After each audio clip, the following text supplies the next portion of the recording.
क्या कोई ऐसा मस्जिद है हिंदुस्तान के अंदर जहाँ पर ख़ास किसी जाति के मुस्लिम नहीं जा सकते? बिल्कुल अपवाद स्वरूप है।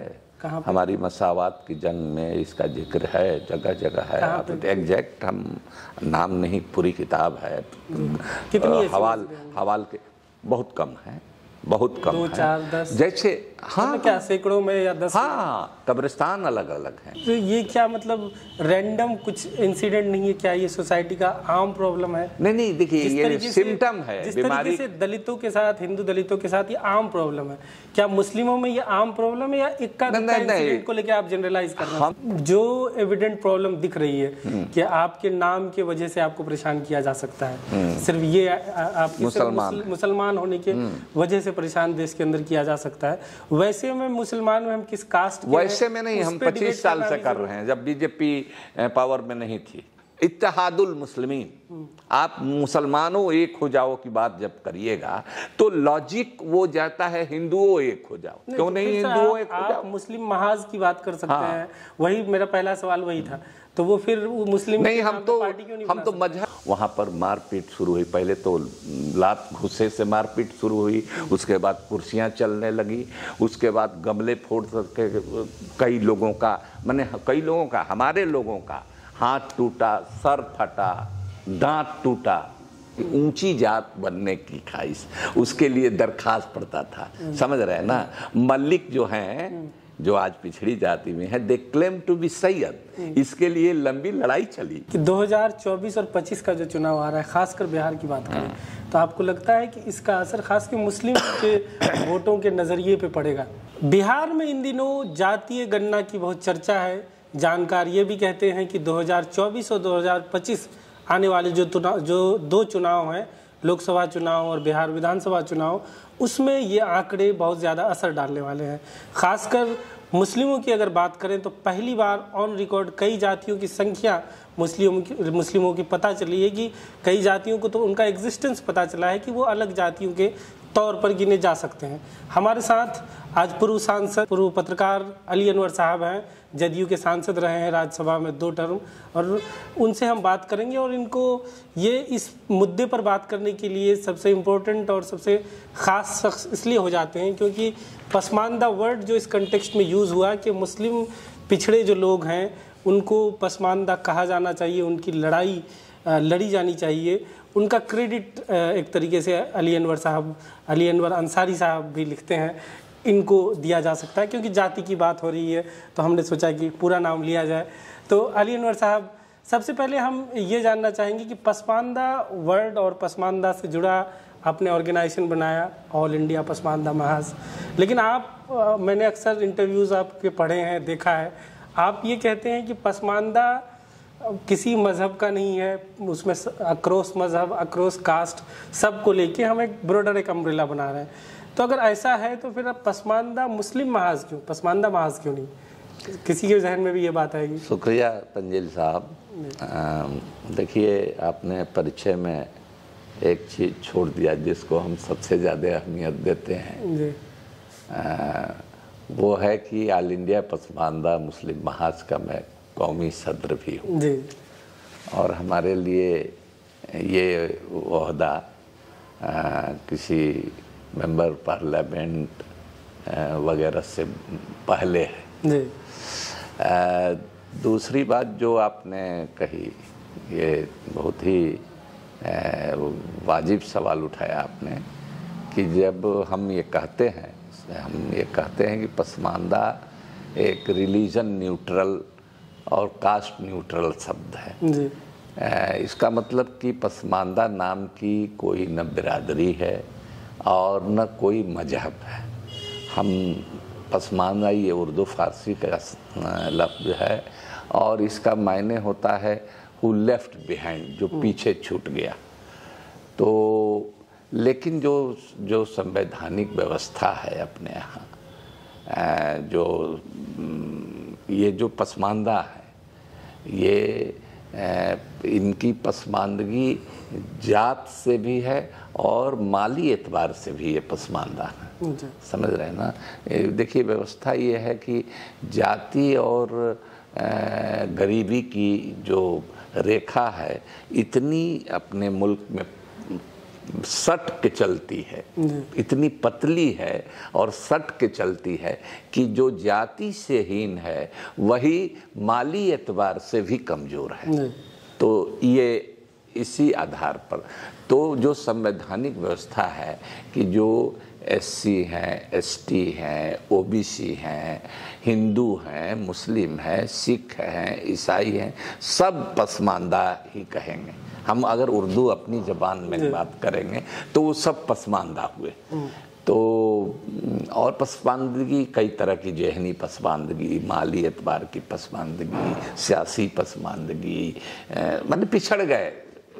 और कोई देखिए शौक से नहीं पिछड़ता है, या तो उसकी कोई कमजोरी होती है अपनी, और नहीं तो उसको कोई पीछे ढकेल देता है, पुश करके मजबूत लोग किसी को पीछे ढकेल देते हैं, तो वही पसमानदा की हालत है। तो अब हम ये कहेंगे कि हिंदुओं में जो के मुकाबलतन मुसलमानों में पसमानदगी ज़्यादा है। हम ये कहेंगे कि मुसलमानों की भी पसमानदगी से जो शेड्यूल कास्ट, शेड्यूल ट्राइब के लोग हैं उनकी पसमानदगी और ज़्यादा है। तो हमने ये कहा कि हम पसमानदा का में मुस्लिम इसलिए लगाया चूँकि हमको पहले उस तबके में, जिस तबके में हम पैदा हुए हैं, कहा जाता है ना कि चिराग पहले अपने घर में जलाइए उसके बाद मस्जिद में जलाइए। तो पहले हम जिस समाज में पैदा हुए हैं ओबीसी में हम हैं, तो हम उसको पहले हम यूनाइट करने के लिए, उसमें सियासी बेदारी, अवेयरनेस पैदा करने के लिए हमने उनमें मुस्लिम शब्द जोड़ा। और ज़रूरत पड़ेगी, कभी ज़रूरत पड़ेगी कि ये हमारे लोग जग जाएंगे, तैयार हो जाएंगे, तब तो पार्टी बनानी होगी, तो पसमानदा पार्टी बन जाएगी, उसमें क्या दिक्कत है।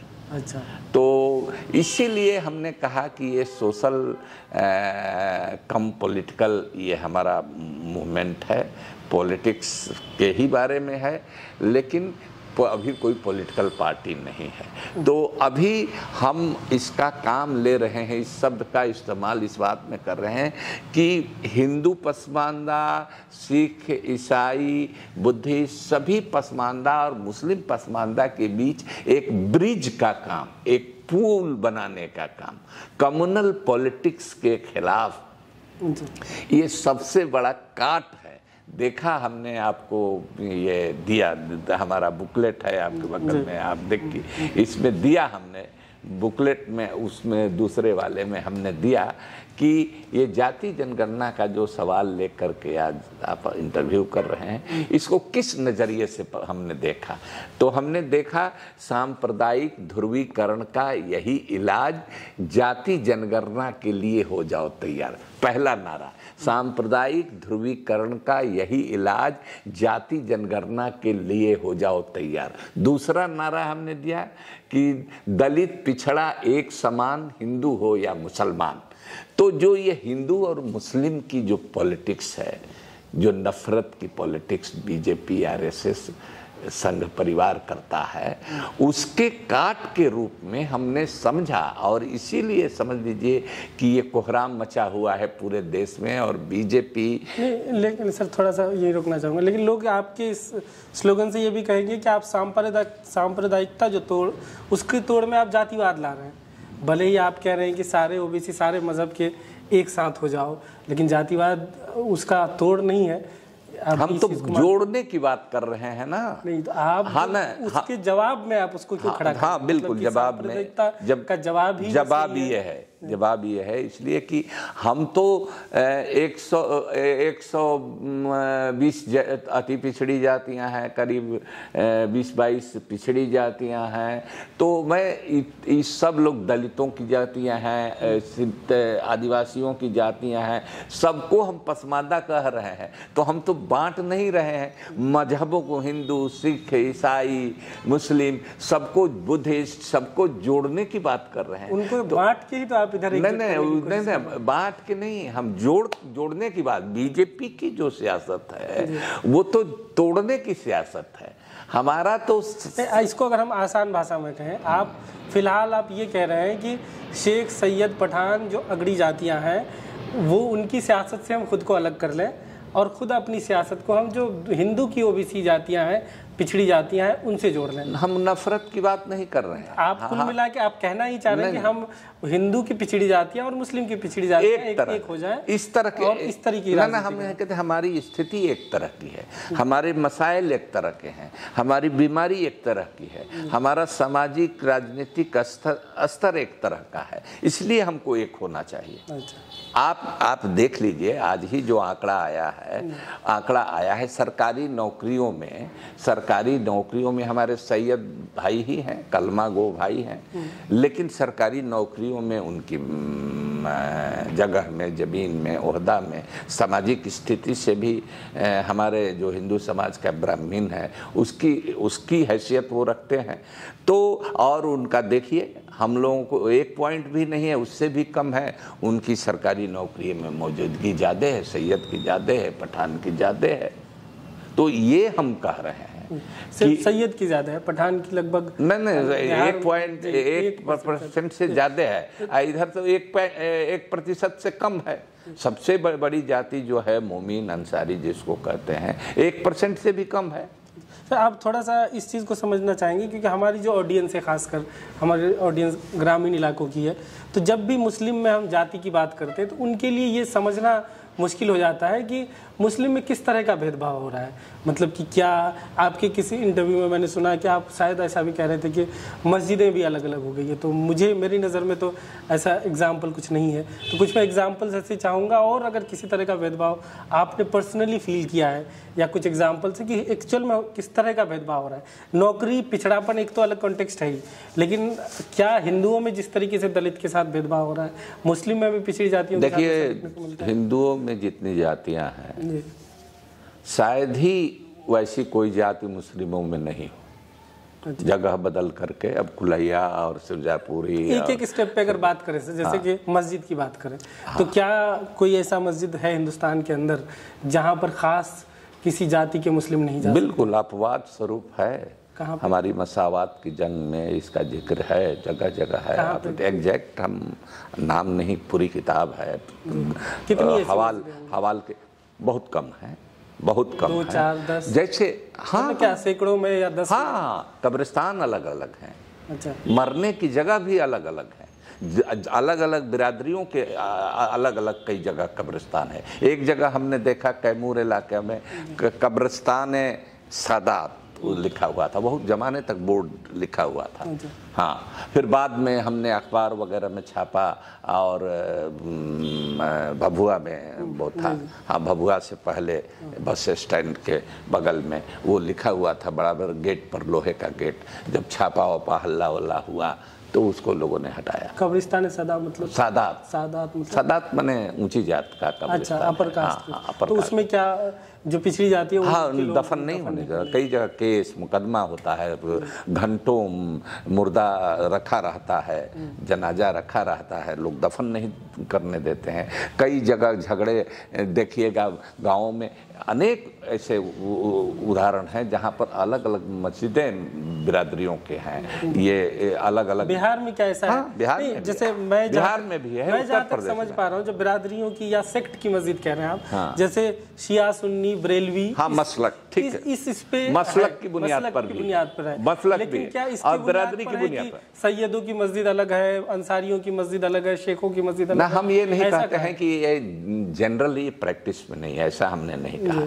हमने कहा कि ये बीमारी भी है, जहाँ तहाँ है ये बीमारी, जहाँ तहाँ इस नाम पर भी झगड़े हुए हैं। लोगों ने अलग मस्जिदें बनाई हैं, कब्रिस्तान बनाए हैं। गया में एक कब्रिस्तान का नाम है पार्टीशन कब्रिस्तान, माने बंटवारा, ऊंची जाति और नीचे बट गया।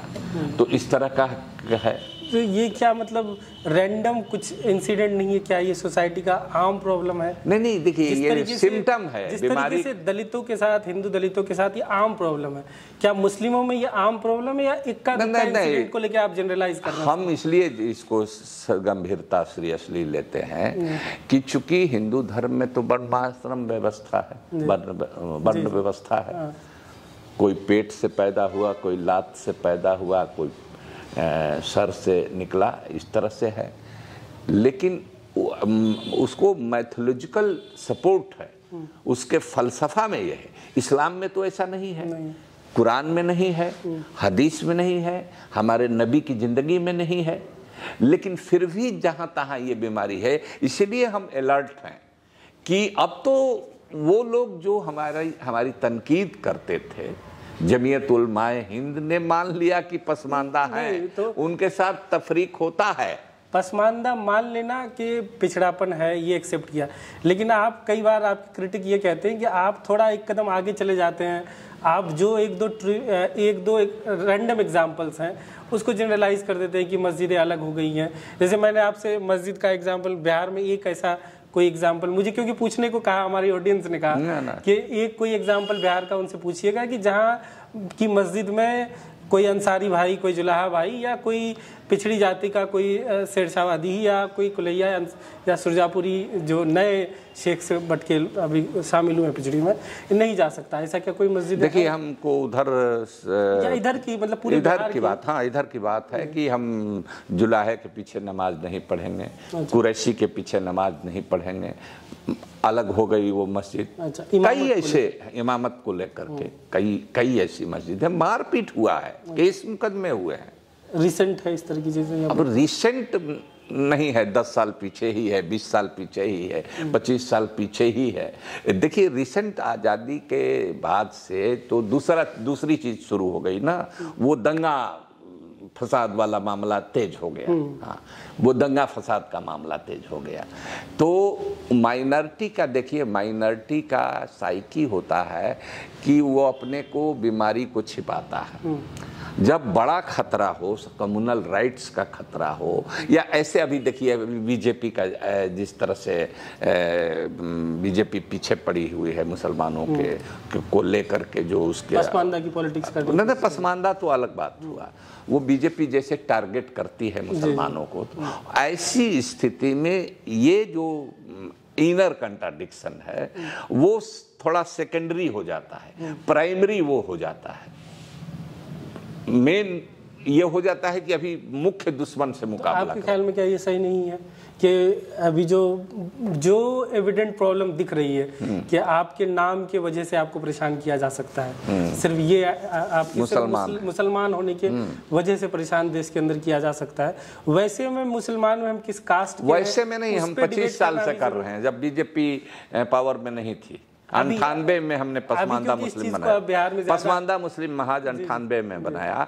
और आज भी हम ये मानते हैं कि हमारे लिए ही नहीं, हिंदू भाइयों के लिए, पूरा हो जाने दीजिए, सिख ईसाइयों तमाम मुल्क के लिए सबसे बड़ा खतरा, मेन एनिमी हमारा बीजेपी आरएसएस संघ परिवार है। अभी हम ये मानते हैं।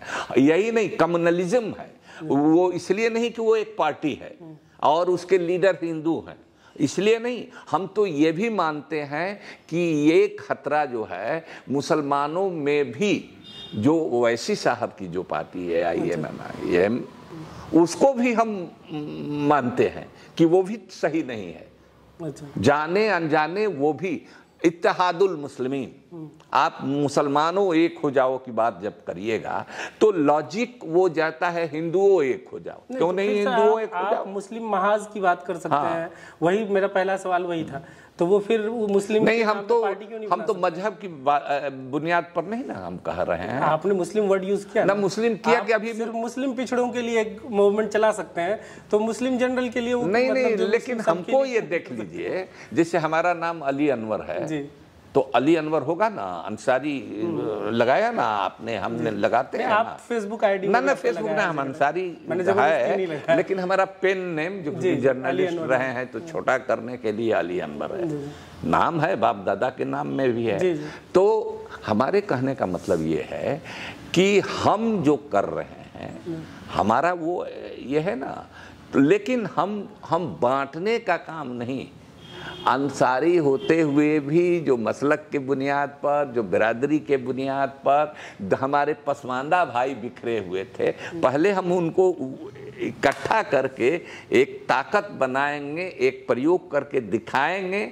तो देखा ना, पसमानदा शब्द चलाया तो आज तो दुनिया मान रही है कि नहीं भाई, मुसलमानों में भी ये जात पात का भेदभाव है और अब इससे कोई इनकार नहीं कर सकता है। और हम इसलिए कह रहे हैं कि बीमारी छिपाने से वो नासूर बन जाती है। बीमारी की है, हम दुश्मनी नहीं कर रहे हैं, हम ये नहीं कह रहे हैं सैयद से कोई झगड़ा कर रहे हैं, पठान को कोई गाली दे रहे हैं, कोई बदकलामी, कोई बदजबानी नहीं आप देखिएगा।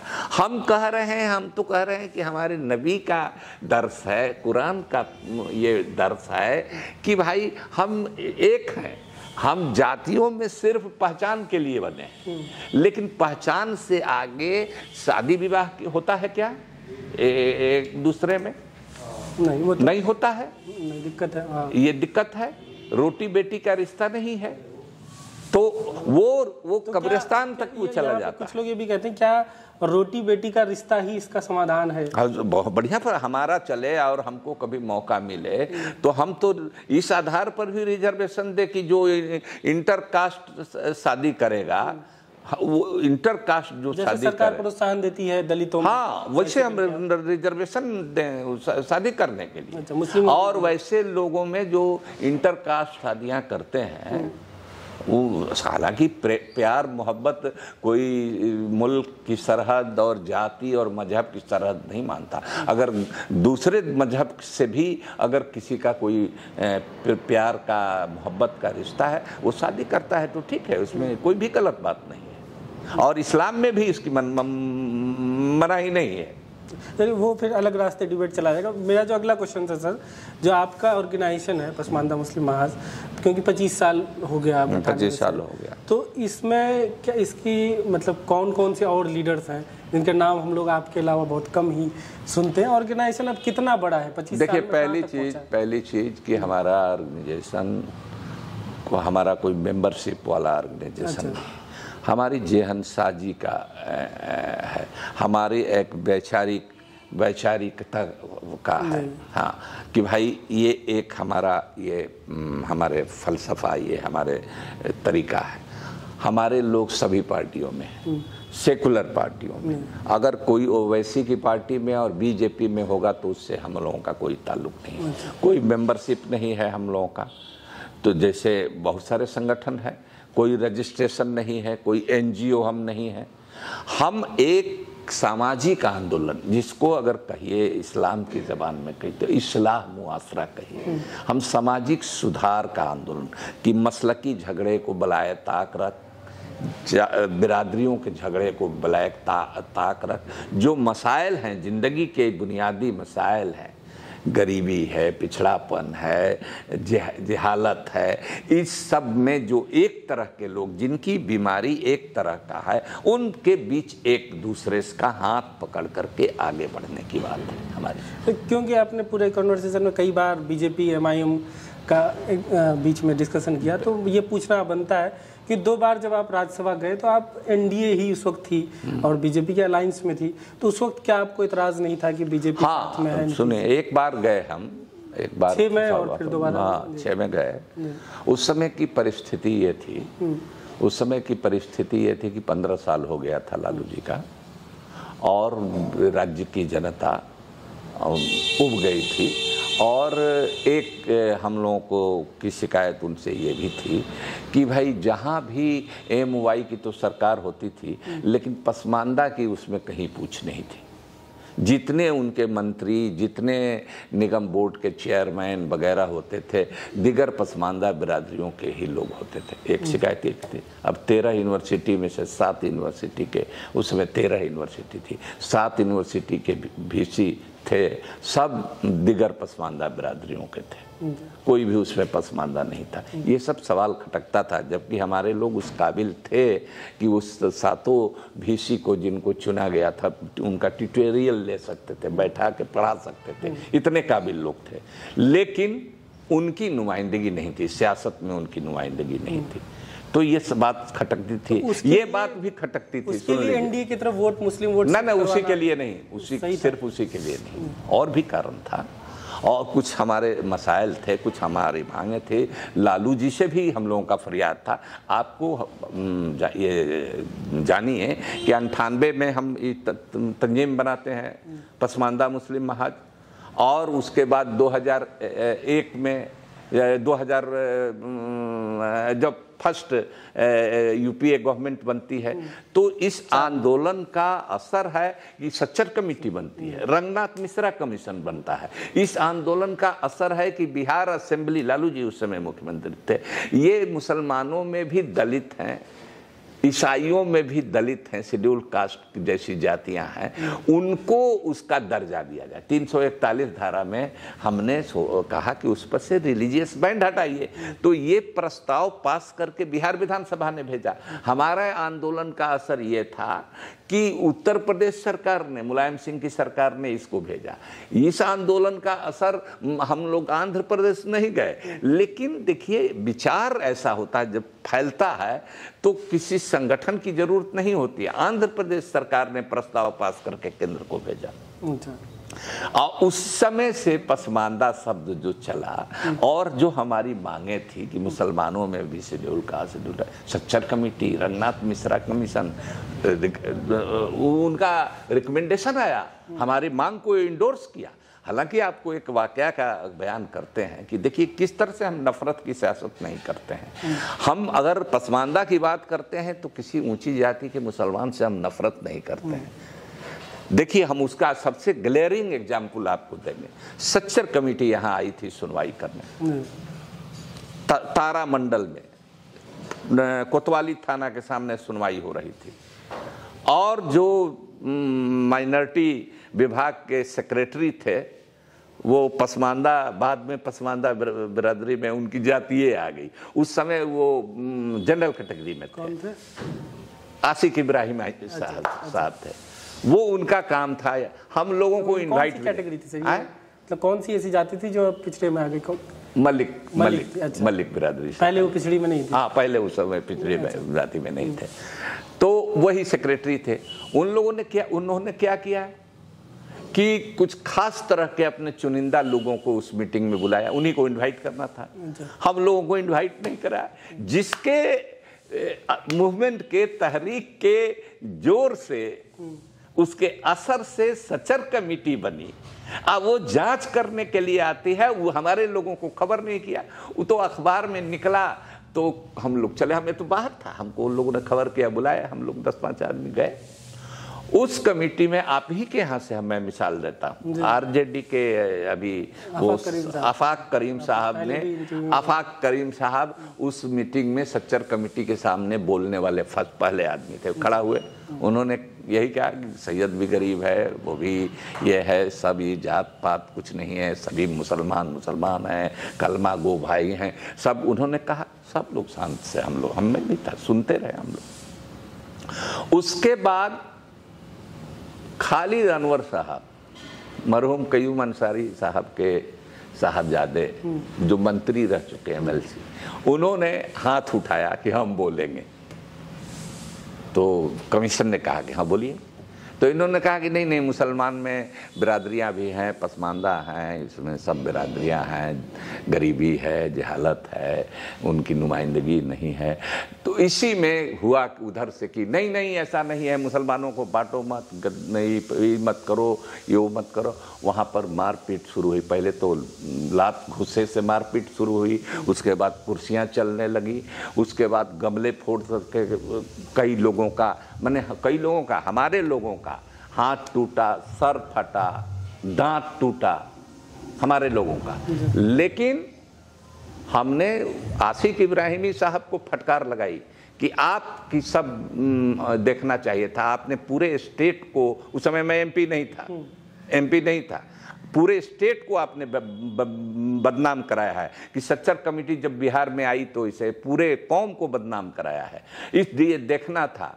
और आपने इस तरह से बेईमानी की इनवाइट करने में लोगों को, तो हमने सिर्फ उनको अनइनवाइटेड पहुंचे थे, मतलब हाँ अनइनवाइटेड इश्तहार था, अखबार में इश्तहार था कि कमेटी आ रही है, हमारा राइट तो बनता ही है, लेकिन बजाबते इनविटेशन, अगर बिहार के अंदर सबसे पहला अगर किसी को इनविटेशन जाना चाहिए था, न चिट्ठी दे करके न फोन दे करके, और मैं नोन आदमी था, मैं 25 साल पत्रकार रहा हूँ, पसमानदा मुस्लिम महाज का फाउंडर, मैं प्रेसिडेंट हूँ, लेकिन मेरे को ही नहीं, मेरे समाज के लोगों को भी नहीं छांट करके बुलाया गया था, और ऐसे लोगों को सुन लीजिए, लेकिन हमने केस नहीं किया, हमारे लोग पीटे, हमको किसी तरह से कॉर्डन करके पिछले दरवाजे से कुछ लोगों ने, कुछ नौजवान लड़के थे, पिछले दरवाजे से हमको निकाला, हमको बचा करके, समझ रहे हैं ना। तो हमने केस मुकदमा नहीं किया, और उल्टे शिकायत करने के लिए नीतीश कुमार जी चीफ मिनिस्टर थे, बन गए थे, शिकायत करने के लिए आसिक इब्राहिमी साहब और कुछ लोग पहुंच गए कि अली अनवर साहब ने आसिक इब्राहिमी साहब को फटकार लगाई है, डांटा है, कहा है कि वर्दी उतरवा लेंगे। उन्होंने फ़ोन किया नीतीश कुमार जी ने, हमने उनको बताया कि देखिए ऐसे ऐसे हुआ, बदनामी बिहार की हुई, ये सच्चर कमेटी आ रही है, अपनी अपनी बात को सब कोई कहे, हम कह रहे हैं पसमानदा है, वो कह रहे हैं पसमानदा नहीं, सब एक है, तो हम इस्लाम विरोधी हैं, तो हम गद्दारी कर रहे हैं, तो ये सब बात बोल रहे हैं, इस सब मारपीट, ये तो गुंडागर्दी है। तो हम लोगों ने ये बड़ा दिल दिखाया, केस मुकदमा, क्योंकि इस तरह के जो मामले हैं ये सैकड़ों हजारों साल की ये बीमारी है, कोई आज से बीमारी, ये जात पात छुआछूत ऊंच नीच, पहले तो खाट पर बैठने नहीं देते थे लोग, और भी था, अब तो कम हुआ है, शादी ब्याह रोटी बेटी का रिश्ता तो छोड़ दीजिए, खाट पर नहीं बैठने देता था लोग, खड़ा रहता था लोग, खान साहब, राय बहादुर और खान बहादुर का तगमा मिलता था, तो दलितों के साथ जैसा हिंदू समाज में वैसा व्यवहार होता था हमारे लोगों के साथ।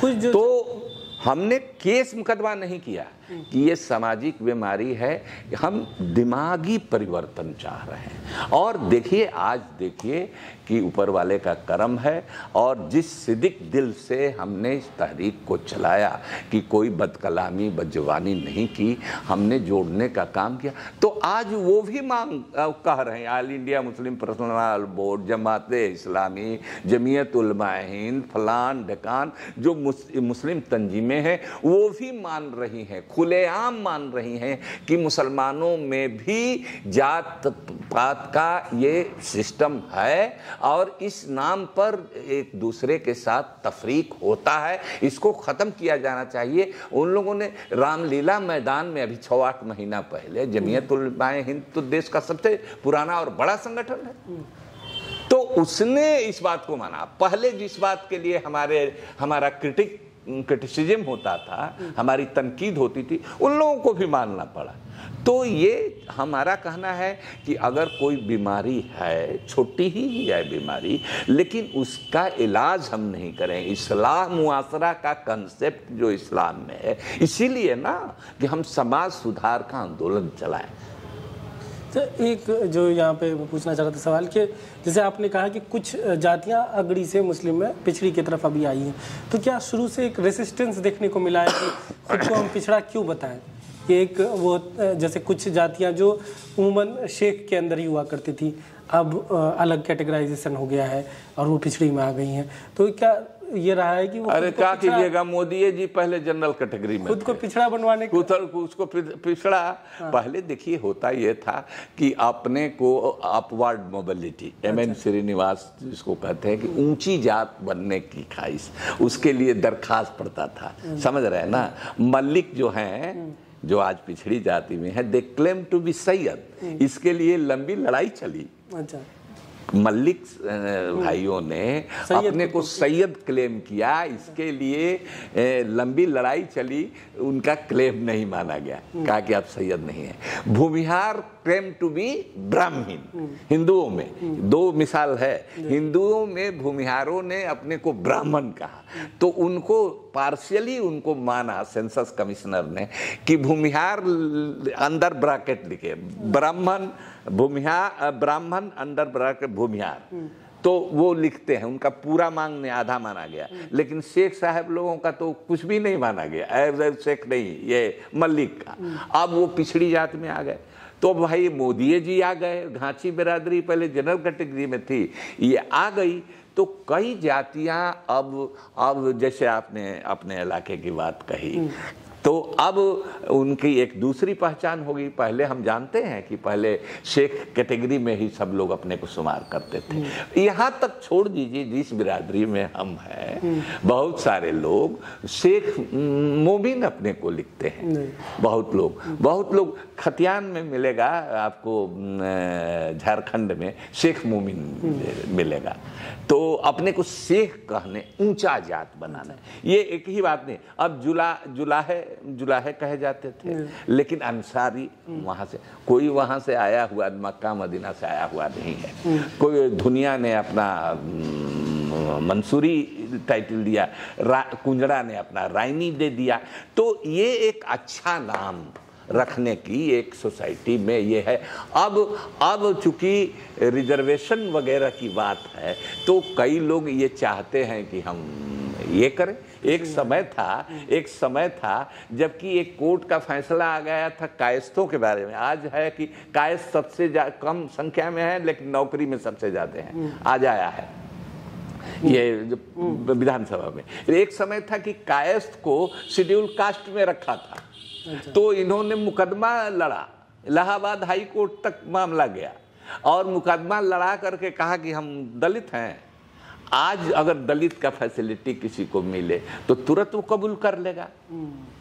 तो ये सब सामाजिक उथल पुथल का तरीका है, ये चलते रहता है। ये हिंदू में भी चला है, कई ऐसी जातियां हैं अपने ऊंचा जात, जो कोई जनेऊ पहन के ऊंचा जात बनने की कोशिश किया, कोई अपने नाम में सिंह लगा करके।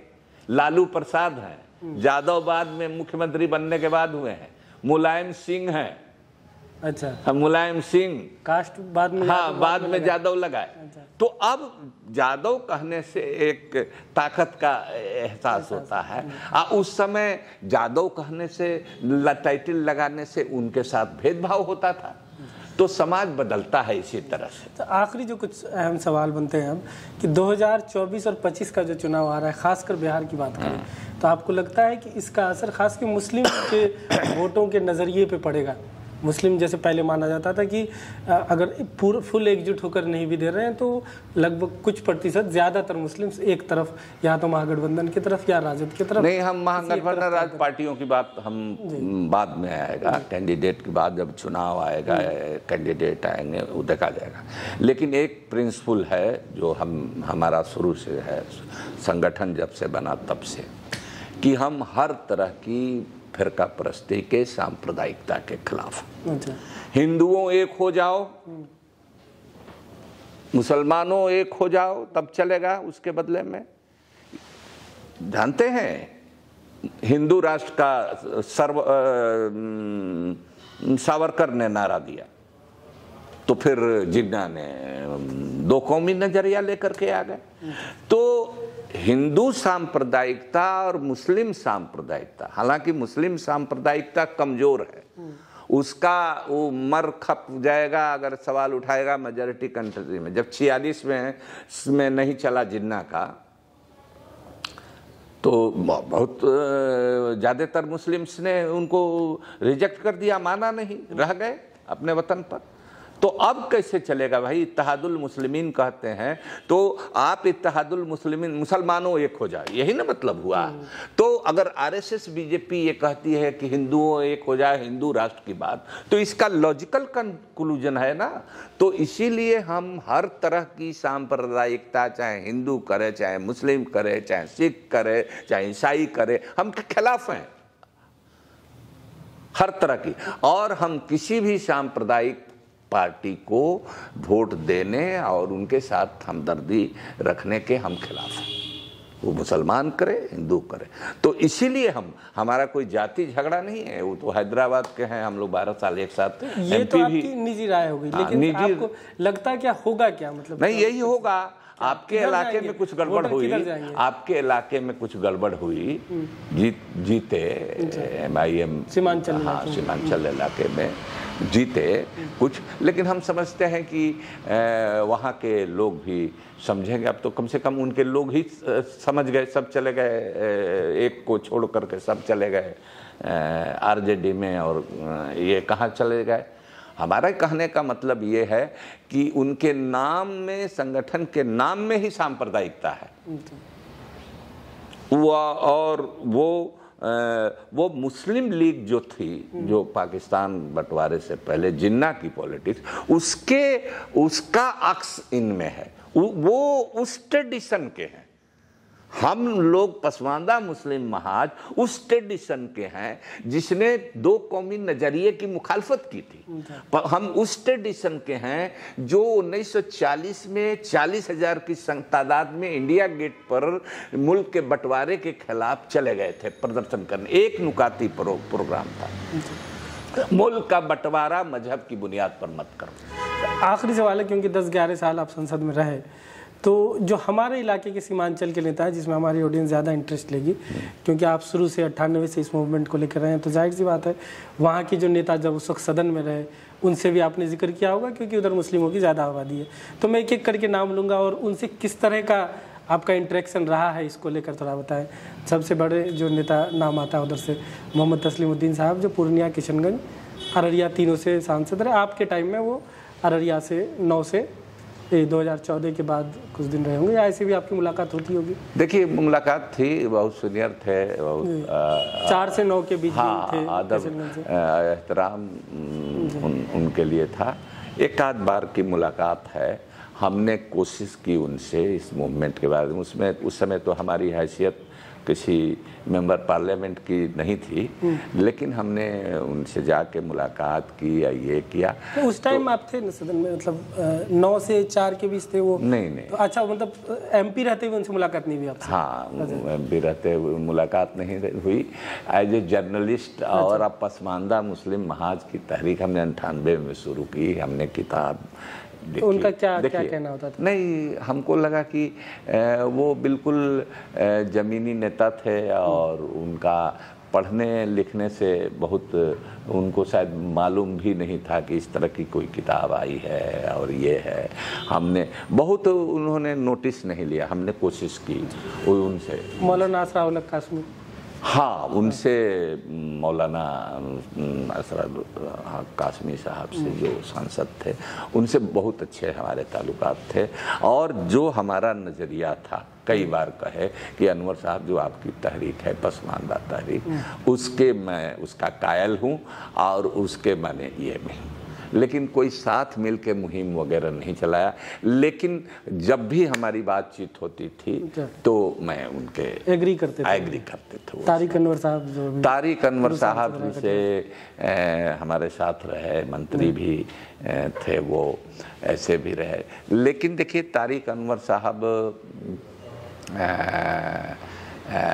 से बने कुछ हमारे खिलाफ तो नहीं बोलते थे, लेकिन हमारे तहरीक से वो इत्तेफाक बिहेवियर से लगता है। अलैक सलैक के अलावे और एक वाकया मैं कहूँगा कि एक बार मुस्लिम MPs की बैठक हो रही थी अदीब साहब के यहाँ के मकान पर, सरकारी बंगले पर, सब मुस्लिम MPs उसमें थे। तो उसमें UPA 2 की वो बैठक थी, तो उसमें मनमोहन सिंह से मिल करके एक मेमोरेंडम था। बजट वगैरह कम हो गया था माइनॉरिटी विभाग का, तो कुछ डिमांड ले करके मिलने के लिए जाना था। तो हम सब लोगों ने रख दिया कि ये रख दीजिए, वो रख दीजिए। हमने कहा कि एक डिमांड इसमें ये भी शामिल कर लिया जाए कि जो मुसलमानों में भी दलित हैं उनको शेड्यूल कास्ट का स्टेटस दिया जाए, ईसाइयों में और मुसलमानों में भी। तो इस पर तारिक अनवर साहब ने कहा कि हाँ ये तो सरे फहरिस्त इस मांग को होना चाहिए, दी टॉप ऑफ लिस्ट होना चाहिए। तो मुझे बहुत खुशी हुई कि भाई तारिक भाई ने इसको कहा, तो सब लोगों ने मान लिया। लेकिन जब हम गए मनमोहन सिंह के यहाँ, जब अदीब साहब ने टाइम तय किया, सेंट्रल हॉल से हम लोग निकल के गए, प्राइम मिनिस्टर के सामने एक बहुत बड़ा राउंड टेबल है चैम्बर के सामने, उस पर बैठ गए और उस मेमोरेंडम पर दस्तखत करने की बात आई। तो आते ही मैंने पहले दस्तखत कर दिया, उसके बाद देखा कि वो वाला डिमांड कहाँ है, तो ऊपर से नीचे तक टॉप टू बॉटम देख गए सरसरी निगाह से, वो लिस्ट में कहीं उसका जिक्र नहीं था। तो तब समझ रहे हैं कि हमको बहुत गुस्सा आया, शायद कम समय गुस्सा आया होगा हमको, लेकिन हम जज किया हमने अपने को कि प्राइम मिनिस्टर के सामने हम लड़ेंगे तो क्या मैसेज जाएगा। आते ही प्राइम मिनिस्टर के बैठते ही फारूक अब्दुल्ला और तमाम के रहमान खान, तमाम मुस्लिम एमपी थे। मीटिंग में तो कम आते हैं, लेकिन जब प्राइम मिनिस्टर से मिलना होता है तब सब लोग आ जाते हैं, बड़े बड़े लोग। आते ही हमने इस सवाल को कहा कि आप ही ने सच्चर कमेटी बनाया, रंगनाथ मिश्रा कमीशन बनाया, दोनों का रिकमेंडेशन है कि मुसलमानों में भी दलित हैं, ईसाई हैं, 341 धारा पर जो रिलीजियस बैंड है इसको आप क्यों नहीं खत्म करते हैं। ये सवाल पूछा बहुत आवेश में, गुस्से में। मैं आपसे कहना चाहता हूं तंजील साहब, एक भी मुस्लिम एमपीज ने हमारी बात को सपोर्ट नहीं किया। तारिक अनवर साहब भी थे जिन्होंने कहा था कि सरे फहरिस्त होना चाहिए। कितने थे आप लोग पसमानदा? पसमानदा मुस्लिम सांसद कितने थे? पसमानदा कहाँ होता है? फिर भी अगर अभी के आपके डेफिनेशन में बोले, हम नहीं समझते पिछड़ी हम नहीं समझते हैं पिछड़ा भी कोई था कि नहीं, कि शायद हम अकेले ही थे। अच्छा। हम अकेले ही थे, किसी ने सपोर्ट, किसी ने नहीं कहा कि अली अनवर साहब कह रहे हैं ये सही बात है। तो आपको लगता है इस वजह से हुआ कि किसी, हाँ इस वजह से हुआ कि रिप्रेजेंटेशन नहीं है, और एक आध जीत करके इस तबके से जाते हैं तो उनको भी ये तमीज नहीं होती है, इसलिए कि वो मूवमेंट की पैदाइश नहीं है, वो किसी आइडियोलॉजी के नहीं, नेता बन गए, पार्टी के गुलाम लोग हो जाते हैं। मैं किस पार्टी का गुलाम, करीब 11.5 साल एमपी रहा, लेकिन किसी पार्टी की गुलामी नहीं की। पार्टी के वफादार होना, पार्टी का गुलाम होना, ठीक है, और मुद्दे की राजनीति की। जो 20% रिजर्वेशन है, नीतीश जी से हमारा 25% तय हुआ था, अति पिछड़ा जो रिजर्वेशन मिला है पसमानदा बिरादरियों को, हिंदू अति पिछड़ों के साथ, वो हमसे 25% तय हुआ था, लेकिन 5% घटा करके उन्होंने दिया। उसका बहुत बड़ा फायदा हुआ पंचायत और नगर निकाय चुनाव में। तो हम ये कहते हैं, उसके बाद हमने कहा कि आप लोग चले गए मनमोहन सिंह, और हम लोग गलियारे से निकल कर सेंट्रल हॉल की तरफ बढ़े, तो हमने झगड़ा किया। हमने कहा कि आप लोगों की नीयत में खोट है। और उस समय हमको समझ में आया कि तारिक अनवर साहब ने जो उस समय कहा कि सरे फहरिस्त होना चाहिए, तो ये तंज था, जिसको हमने समझा, सीधा साधा आदमी है, हमने समझा कि ये सचमुच ही ऐसा होने जा रहा है। और हमने अपनी किताब जो हमने लिखी है, संपूर्ण दलित आंदोलन पसमानदा तसव्वुर, उसमें इस घटना का जिक्र किया है, नाम देकर के जिक्र किया है। तारिक अनवर साहब का कहाँ मीटिंग हुई, अदीब साहब का, ये सब का जिक्र करके किया है। तो उसके बाद तो देखिए, हमारा कहना है, मैं बड़ी बात कहने जा रहा हूं कि जिस यूपीए सरकार ने सच्चर कमेटी, रंगनाथ मिश्रा कमीशन बनाया था, दोनों ने ये रिकमेंडेशन दिया था, वो रिकमेंडेशन, वो सरकार अगर मुस्लिम एमपीज का नियत ठीक होता, पसमानदा के लिए का उसमें कोई हमदर्दी और सोच होती, तो वो लागू हो जाता, वो सरकार लागू हो जाती। उस समय यूपीए 1 और 2 में मुस्लिम एमपीज की तादाद भी थी और उनका वक़्त भी था, वजन भी था, लेकिन इन लोगों की नियत में खोट थी कि अब हम लोग जाएंगे, मुस्लिम धोबी, हलाल खोर, नट, बाको, पवरिया, गधेरी, भटियारा, मोची मुस्लिम, मदारी, सपेरा के एमपी एमएलए बनेगा। राजनीति में सबसे ज्यादा ये लीडर्स में सबसे ज्यादा ये बीमारी हमने देखी, तो इसलिए हम कह रहे हैं, लेकिन हमने कभी नफरत की बात नहीं की। जो बात हुआ ये बात भी हमने उनके मुंह पर बोल दिया, उन पर मुंह, कोई फिर झगड़ा नहीं। और कुछ जो नाम मेरे फहरिस्त बनाए गए, अभी किशनगंज के सांसद है डॉक्टर जावेद साहब, उनसे हमारी कभी मुलाकात नहीं है, लेकिन सुना है कि उनके अब्बा मरहूम से मंत्री थे, तो एज ए जर्नलिस्ट मुलाकात हुई थी।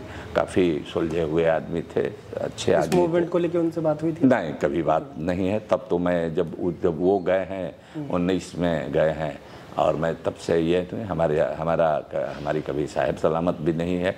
दूर से जब मैं पार्लियामेंट में गया था तो किसी ने कहा कि फुल पैंट पहने हुए, तो ये जावेद साहब हैं। पूर्व सांसद रहे हैं, एक दो नाम लेना चाहूँगा मैं, किशनगंज के सैयद शाहनवाज हुसैन।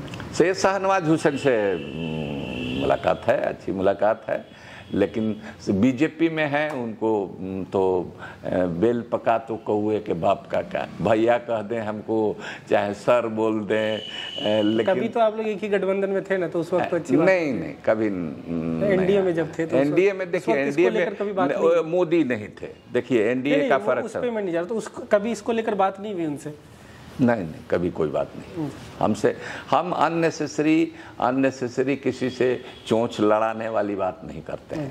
कोई सीरियसली बात करना हो, जिसका कोई राजनीति में कोई मकसद नहीं है, जो मुद्दा नहीं है, हम तो बल्कि ऐसे लोगों को माने कहते हैं कि भाई राजनीति में सिर्फ पैसा कमाने के लिए, सिर्फ स्टेटस के लिए लोग क्यों जाते हैं? उनके पास कोई मुद्दा है कि नहीं, इशू है कि नहीं, कोई समस्या है कि नहीं, कि हम इस बात के लिए जा रहे हैं। ये अगर होना होता तो हम तो मंत्री रहते। एमआईएम को शुरू से कई बार आपने जिक्र किया है, अख्तरुल ईमान साहब से कभी जिक्र हुई? अख्तरुल ईमान साहब से एक आध बार गया में एक बार मुलाकात हुई थी, ये एनआरसी सीए को लेकर के जो मूवमेंट चला था, तो हमारे को लेकर के बहुत रिस्पेक्टफुली दल उम्र के ख्याल से हो या जो हो, उन्होंने ये किया, लेकिन हमारा कभी इंटरेक्शन, कोई बातचीत इस मूवमेंट मूवमेंट को लेकर के बात नहीं हुई। अब आखिरी क्वेश्चन तो खैर यही था, लेकिन एक क्वेश्चन मैं जो पूछना चाह रहा था अलग से, कि अभी जो बिहार में रिप्रेजेंटेशन है, खास के एक तो as a whole Muslim MLAs कम है ही, लेकिन जो उसके अंदर जिस कैबिनेट में जगह दी गई है, तो आपको लगता है वो जिस तरीके से रिप्रेजेंटेशन होना चाहिए पिछड़ों का और अलग अलग जातियों का मुस्लिम में है?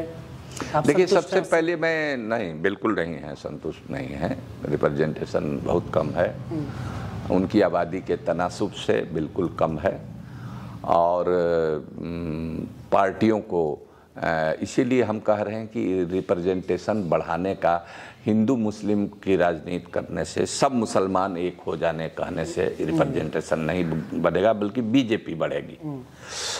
तो इसीलिए हमने कहा कि शेड्यूल कास्ट में अगर कैटेगरी में हमारे लोग कुछ चले जाएंगे, तो जाहिर है कि उसमें जो सो काल जो जनरल कैटेगरी के लोग हैं, अशराफ कहिए, फॉरवर्ड मुस्लिम है, वो नहीं जाएंगे। यहाँ तक कि बैकवर्ड में भी बहुत सारी जातियाँ नहीं जाएंगी, कोई दर्जन भर जातियाँ जाएंगी, लेकिन उनका हक बनता है, उनका नाम और पेशा।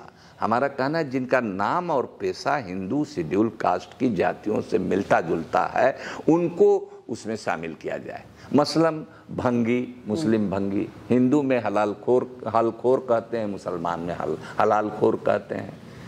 मैला ढोने का काम करता है, धोबी है, नट है, बक्खो है, पवरिया है, गधेरी है, भटियारा, एक जाति का नाम भटियारा है, बजाबते लिस्ट में है, डेरोगेटरी शब्द है, भटियारा माने बदचलन। हाँ, लेकिन अब लिस्ट में है, इसीलिए हम बोल रहे हैं। इसमें दिया है, ये आपका सेंसस आया है रिपोर्ट, उसमें भटियारों की संख्या भी होगी।